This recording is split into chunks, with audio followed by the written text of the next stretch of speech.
जय हिंद बच्चों। आज हम क्लास 10th के ना क्या है हम लोग का इतिहास का चैप्टर 1 क्या है यूरोप में राष्ट्रवाद को हम लोग पार्ट क्या देख रहे हैं 4 देख रहे हैं। तो हम लोग का पहले टॉपिक क्या है तो पोलैंड क्या है पोलैंड। तो बोला पोलैंड में भी राष्ट्रवादी भावना के कारण रूसी शासन के विरुद्ध विद्रोह शुरू हो गया था। पोलैंड में किसके विरुद्ध शुरू हुआ था तो आपका रूसी के विरुद्ध विद्रोह हुआ था, शुरू हो गया था। 1830 ईस्वी की क्रांति का प्रभाव यहाँ के उदारवादियों पर भी व्यापक रूप से पड़ा। मतलब पोलैंड में भी राष्ट्रवादी की भावना का कारण रूसी शासन के विरुद्ध विद्रोह शुरू हो गया था। मतलब पोलैंड में क्या था, राष्ट्रवादी भावना के कारण ही किसके विरुद्ध हो गया था तो आपका रूसी शासन के विरुद्ध विद्रोह हो गया था। बोहेमिया क्या बोला है बोहेमिया। तो बोहेमिया जो ऑस्ट्रिया शासन के अंतर्गत था, हंगरी में घटनाक्रम का प्रभाव पड़ा। मतलब बोहेमिया जो था ना किसके अंतर्गत था, ऑस्ट्रियाई शासन के अंतर्गत था। और हंगरी के घटनाक्रम का प्रभाव इस पर भी पड़ा। जो हंगरी में जो घटनाक्रम हुआ था उसका प्रभाव किस पर पड़ा था, बोहेमिया पर भी पड़ा था। अगला बोला है यूरोप में राष्ट्रीयता की भावना का विकास तो फ्रांसीसी क्रांति के गर्भ से ही आरंभ हुआ, जो मूर्त रूप से यूरोपीय राज्य के एकीकरण के रूप में सामने आया। बोला है यूरोप में राष्ट्रीयता की भावना का विकास तो फ्रांसीसी क्रांति के गर्भ से ही आरंभ हुआ, जो मूर्त रूप में यूरोपीय राज्य के एकीकरण के रूप में सामने आया था। तो यूरोप में राष्ट्रीयता भावना का विकास तो फ्रांसीसी क्रांति के गर्भ से ही आरंभ हुआ था। मैसूर का शासक टीपू क्या था, मैसूर का शासक कौन था तो मैसूर का शासक टीपू सुल्तान था। याद रखिएगा मैसूर का शासक टीपू सुल्तान स्वयं 1789 की फ्रांसीसी क्रांति से काफ़ी प्रभावित था। इसी प्रभाव में उसने भी जैकोबिन क्लब की स्थापना करवाई तथा स्वयं उसका सदस्य बना। क्या बना, स्वयं उसका सदस्य। तो मैसूर का शासक कौन था टीपू सुल्तान एवं स्वयं 1789 ईस्वी की फ्रांसीसी क्रांति से काफ़ी प्रभावित हुआ था। कौन क्रांति था, फ्रांसीसी कब तो 1789। बोला है श्रीरंगपट्टम में ही स्वतंत्रता का प्रतीक वृक्ष भी लगवाया था। तो कहाँ लगा था, स्वतंत्रता का वृक्ष कहाँ था तो श्रीरंगपट्टम में। कहाँ था, श्रीरंगपट्टम में स्वतंत्रता का प्रतीक वृक्ष भी लगवाया था। तो याद रखिएगा। अगला बोला है राजा राम मोहन राय 1821 ईस्वी की नेपल्स की क्रांति की विफलता पर काफ़ी दुख प्रकट किया। क्या था, राजा राम मोहन राय ना क्या 1821 ईस्वी में नेपल्स की क्रांति की विफलता मतलब असफलता पर काफ़ी दुख प्रकट किया एवं 1823 ईस्वी की स्पेनिश स्वतंत्रता आंदोलन की सफलता स्वतंत्रता आंदोलन की सफलता पर उत्सव संदेश भेजा था। उत्सव के बारे में उत्सव संदेश भेज दिया था। प्रथम यूरोप में जन्मी राष्ट्रीयता की भावना ने पूरे विश्व को प्रभावित किया। देखिए यूरोप में जब राष्ट्रवादी भावना कहाँ से शुरू होता था, यूरोप से। यूरोप में जो राष्ट्रवादी भावना का उदय हुआ ना वो पूरे विश्व में ना क्या होगा, धीरे धीरे पूरे विश्व में फैल गया। पाठ की कुछ मुख्य बातें, जो हम लोग चैप्टर आपका यहीं तक समाप्त हो गया, लेकिन अब कुछ पाठ की कुछ मुख्य बातें के बारे में जानेंगे।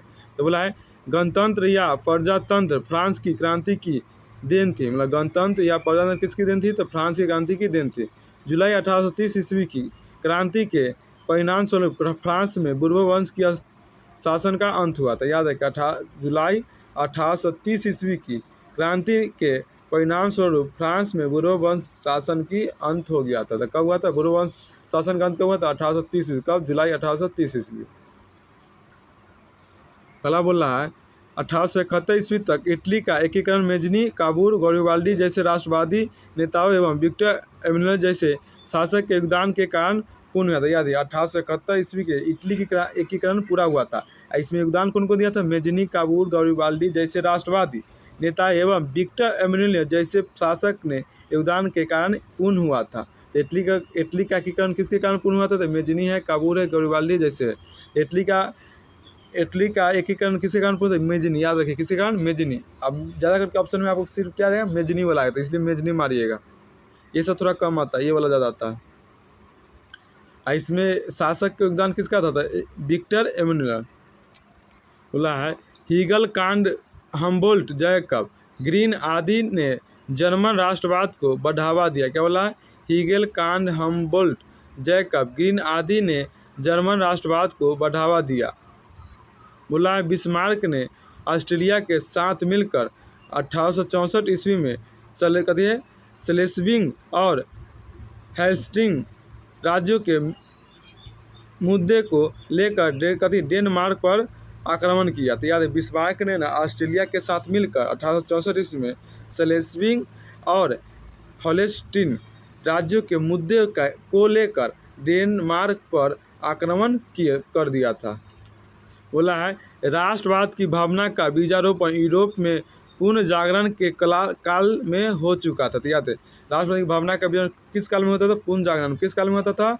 पुनः जागरण में हुआ था। राष्ट्रवाद की भावना का बीजारोपण कहाँ हुआ था? यूरोप में। कहाँ हुआ था? यूरोप में।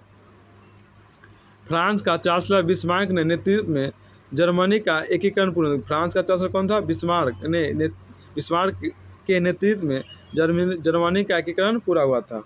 जीत के बाद स्लेस्विंग पर्सा के अधीन हो गया और होल्स्टीन ऑस्ट्रेलिया को प्राप्त हुआ। देखिए जीत के बाद ना स्लेस्विंग किसके थ्रू चल गया? पर्सा के, और होल्स्टीन कहाँ चल गया? ऑस्ट्रेलिया के। तो हो गया जीत के बाद स्लेस्विंग पर्सा के अधीन हो गया और होल्स्टीन किसके अधीन हो गया? तो ऑस्ट्रेलिया के अधीन हो गया।